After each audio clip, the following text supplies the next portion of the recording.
The sport of boxing can be so entertaining and engaging at times that sometimes you can forget until certain things start to happen. Such is the case with the lightweight division, where its undisputed champion, Devin the Dream Haney, has now elected to vacate the undisputed title in pursuit of greater dragons at the 140-pound division, junior welterweight. But left in the wake of his departure are those who will gravel, moan, and be grown over positioning, the titles themselves, and their egos. And such is a report that is coming through Boxing News 24, where we are hearing that the likes of Teofimo Lopez, Shakur Stevenson, and George Kambosos' names are being brought out publicly, where these men are getting into Twitter wars, where they battle a war of words through social media. But these men are not getting in the ring. Another reason why Devin has elected to move on. He's all about the business and has Regis Prograis in his sights. That fight will be coming up on December 9th. But in the interim, what we have here is something very interesting. And we do know that Shakur Stevenson is not one that is shy from social media. In fact, it has been recommended that he might want to put social media to the side for a moment. Give it a rest, because he's out there and people are finding him a little bit too much, especially after his most recent performance against Edwin De Los Santos didn't prove to be the most engaging nor entertaining match. But the other names that I mentioned, both Teofimo Lopez and his own conqueror, George Kambosos Jr., have become a part of this whole situation. According to Boxing News 24, Teofimo Lopez got Shakur Stevenson riled up on Twitter on Wednesday, November 29th, about him being a boring fighter. Shakur then remarked how fighters like Teofimo are one way when they're in your face, but then turn around and talk crazy when they're not with you.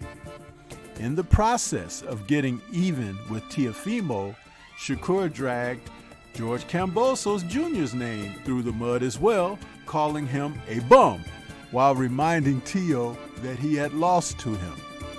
Kambosos then fired back at Shakur, calling him a flop, and mentioning that he supposedly had a hand injury in his recent fight against Edwin De Los Santos on November 16th, which he says drew only 4,800 at the T-Mobile Arena in Las Vegas. And he says half left the fight in the ninth while the other half were asleep. This stuff is so good, man.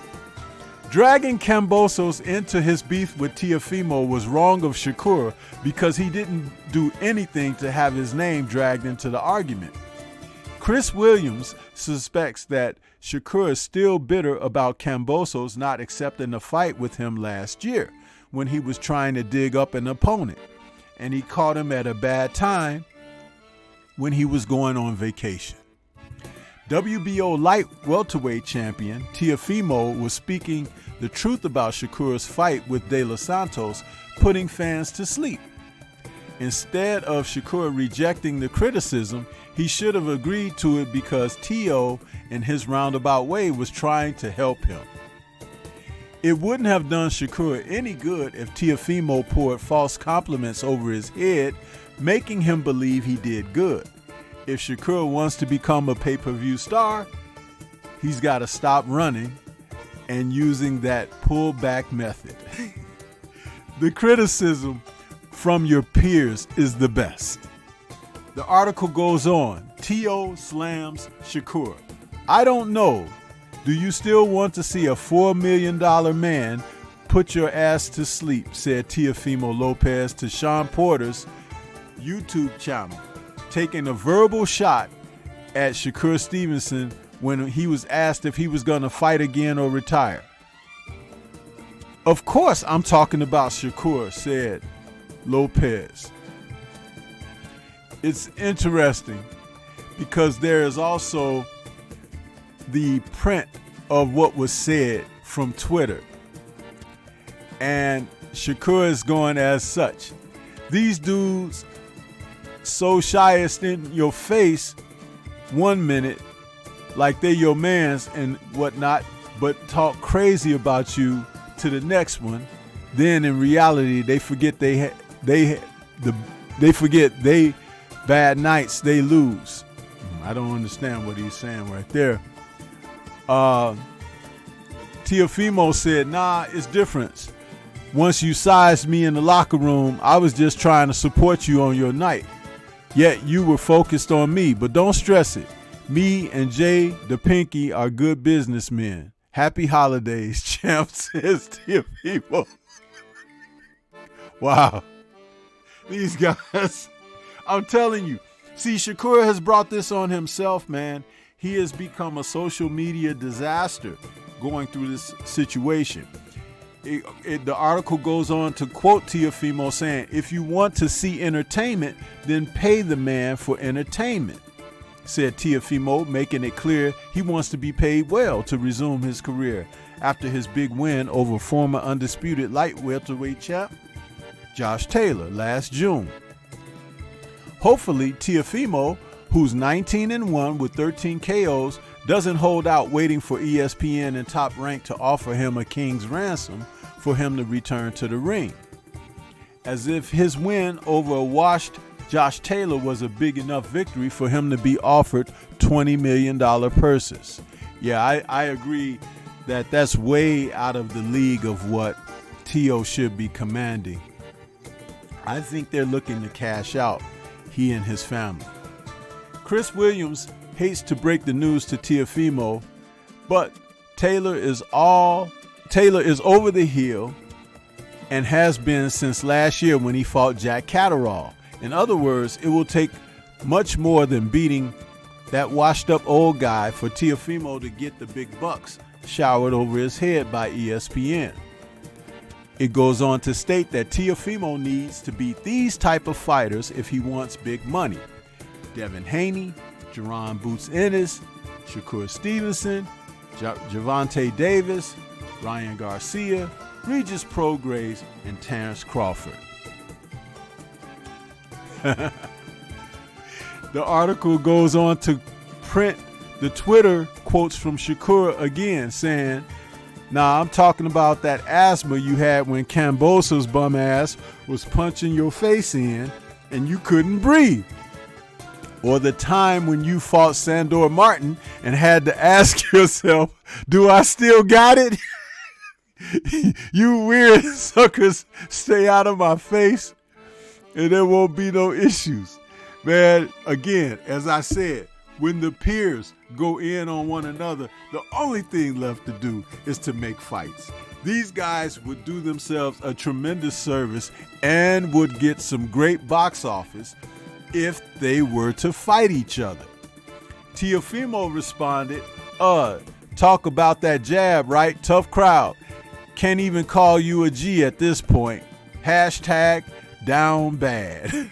George Kambosos replied, bum ass, you flop. Don't be bringing me into your Twitterson beefs. Both of y'all, I got ammo today, asthma. A great excuse, just like your supposed hand. Don't start me, little man. You are nobody now. 4,800 people at your fight. Half waked half walked out in round 9 and the other half was asleep. He was saying that to Teofimo and Shakur Stevenson. Kambosos came back. So Teofimo reiterated, as far as retirement and stuff, it's up to the networks. It's really up to the networks. I'm in a good position right now. I'm very honored. I'm blessed. I have an L on my record. That's cool. It just shows that an L doesn't stop me from achieving my goals. The way that Teofimo says I'm in a good position right now suggests that he may sit out the ring for a long, long time waiting for money that may never come from his promoters and ESPN to get him off the couch. And what I would like to add personally is the fact that Teofimo has one of the titles. I believe it's the WBO. He will need to give that title up if he doesn't face a mandatory. And if I'm not certain, I do believe Jack Catterall may still be in the hunt for a title shot because he was supposed to be the mandatory for Josh Taylor. So just like they did with Jermell Charlo when he faced Canelo Alvarez, it's time for these sanctioning bodies to step up and start making these fighters either defend the titles or vacate the titles so other fighters can fight for them. And I know the sanctioning bodies want to make that money off of those battles. And the fees are outrageous, so the fighters don't really want to hold the titles if they're not going to be fighting anyway. So just think about it like that. Don't be surprised if Teofimo turns into the 140-pound division's version of Keith one-time Thurman, sitting around, getting old, playing his flute, and growing his hair out. If this is retirement for Teo, this will be a prime example of a fighter magnifying his self-worth after an insignificant win. Teofimo is his own worst enemy as far as his career goes. Muhammad Ali had losses, Mike Tyson had losses, Sean Porter had losses, said Teofimo. This helps for this generation. A lot of these fighters are scared to take these risks sometimes because they don't want to lose. Because if you lose, you kind of get out of the picture. This ain't the case for this era. This ain't it no more. We all just got to bunch it up and fight each other. Wow. He's talking the talk, but he's talking about sitting out as well. What some crap, man. He goes on to say, I give it all kinds of traits and skills. Even Andre Ward, someone who's an analyst and a perfectionist in boxing, his IQ is high. He was even commenting that he was even surprised how I did that jab where it was like a Superman punch to Josh Taylor, a guy that's used to be undisputed in everything, just made it look so easy, said Teofimo. Teo is making a big deal out of his empty win over the shell of Taylor, isn't he? Josh Taylor hasn't been the same fighter he once was since his war with Prograis in 2019. That fight took a lot out of Taylor, and he hasn't looked the same since. I bring so many things. I even brought a George Foreman combination.